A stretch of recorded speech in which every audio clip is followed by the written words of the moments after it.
Hey there, Freedom Forgers. It's Patriot Gal here. Long time no talk to. I have been up to a lot of things.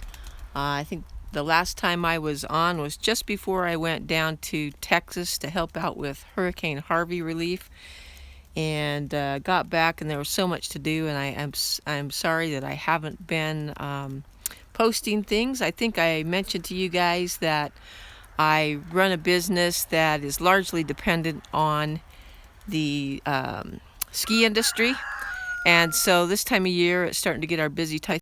I think what I'm going to do to keep in contact with you guys with what's going on is to do a lot more lives, because I can do those without a lot of editing, and it's quick, and I'm thinking that's going to be the best for you. So hey, what we're going to talk about today is raising the winter rabbits, raising rabbits in winter rather. It is winter in northern Utah. You can see the snow has fallen. We got about 2-3 inches in a storm, and that's not such a thing, but it's been very, very cold. So now the automatic water system does not work for the rabbits because it is too cold. And as you can see here in this hose, hear that cracking? I don't know if you can hear it, but that's full of ice. And I've got the nipples pulled off of these, so when it warms up one of these days, this will drain out. I should have drained it sooner, but things got ahead of me. Just could not get that done. So let me just show you what we do in the winter to keep the rabbits comfortable and warm. And you know, they don't have so much of a hard time keeping warm. They got a good insulation of fur on them. And I've been out in the desert and in the mountains, and I've hunted rabbits in some of the coldest conditions you could imagine, very many degrees below zero. And rabbits are just fine. They've got this nice fur that keeps them warm, very well adapted to cold. What they can't take is being wet and wind. And so we're going to tell you how we deal with that. Also, keeping the water not frozen or keep it from freezing is one of the biggest challenges, so we're going to show you how we do that. Now, these particular rabbits in this cage here, this is our grow out cage. There are let's see, I think there are 8, 9, 10, 11 rabbits in here, and these rabbits are going to freezer camp tomorrow. So I'm not really too concerned about setting up something permanent for their watering system. So what I did is I just went to the Goodwill store, and I got these little dishes. I tried to find porcelain crocks or soup dishes or whatever I could find. There's another one right there, just a hodgepodge. Something with as much of a flat bottom as I could get and about 2 inches deep, and you can see they're drinking out of those. And I've just been filling those up once a day. They will, if the water freezes, they will lick it and get some moisture off the ice. But, long term, to take care of these rabbits all winter long, all we're going to do is we're going to keep care of the breeding stock. And I'm sorry if the connection's bad. There's nothing I can do about it.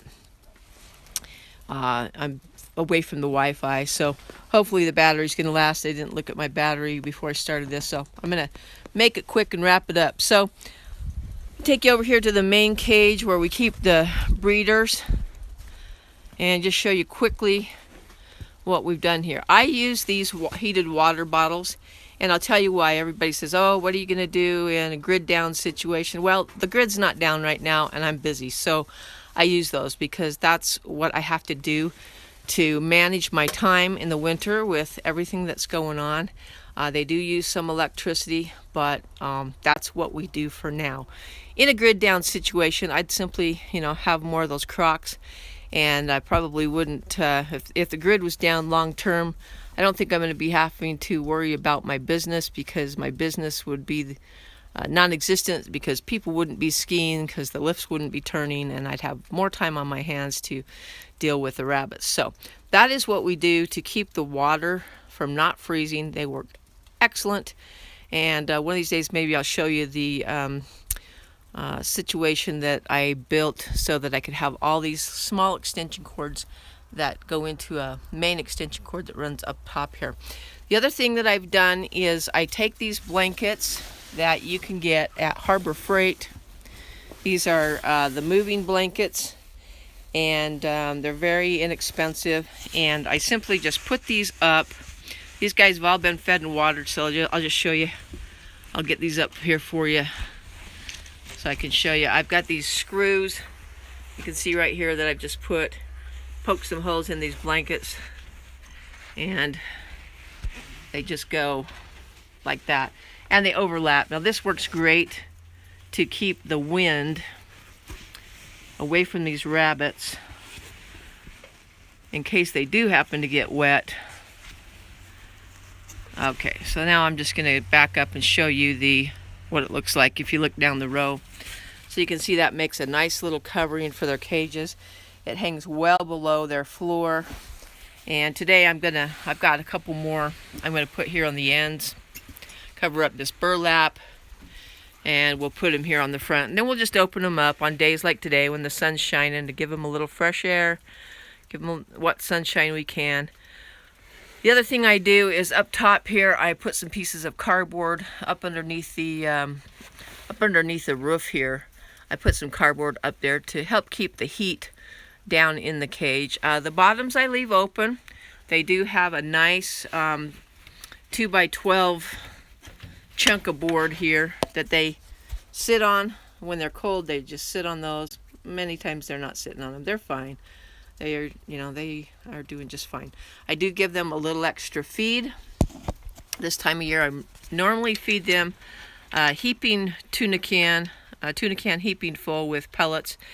This time of year, I might give them a half a can extra every day, just so they've got the energy to keep themselves warm. And I do use the high protein feed this time of year to give them that extra little boost. But other than that, guys, you keep them dry, keep the wind off of them, keep their water thawed out, make sure they're fed well. They'll be just fine. So anyway, it's good to see you guys checking in again. And I will put a link to these heated water bottles. They are the best thing if you are busy and you don't have time to come out 3 times a day and get the ice out of their dish and refill it. It is the best thing that I've found. And they are a little pricey. When I say that, they're about $25 a bottle. But they'll last you years and years and years. You're going to only use them half the year, and maybe even, like in our case, maybe 4 months out of the year. And if you take them down, put them away, take good care of them, they'll last you for years. And when one wears out, you can save it and use it for parts for fixing other ones. So anyway, I'd like to invite you guys also to get over to our Facebook group and join up. Our Facebook group is called The Forging Freedom Tribe. And we'd love to see you there. I also put videos there that I don't put on YouTube, and so we'd like to see you guys over there. Join our group and share with us what you're doing to forge your freedom and to seize your liberty. So anyway, guys, thanks for checking in. Make sure you like this video if you like what you see here.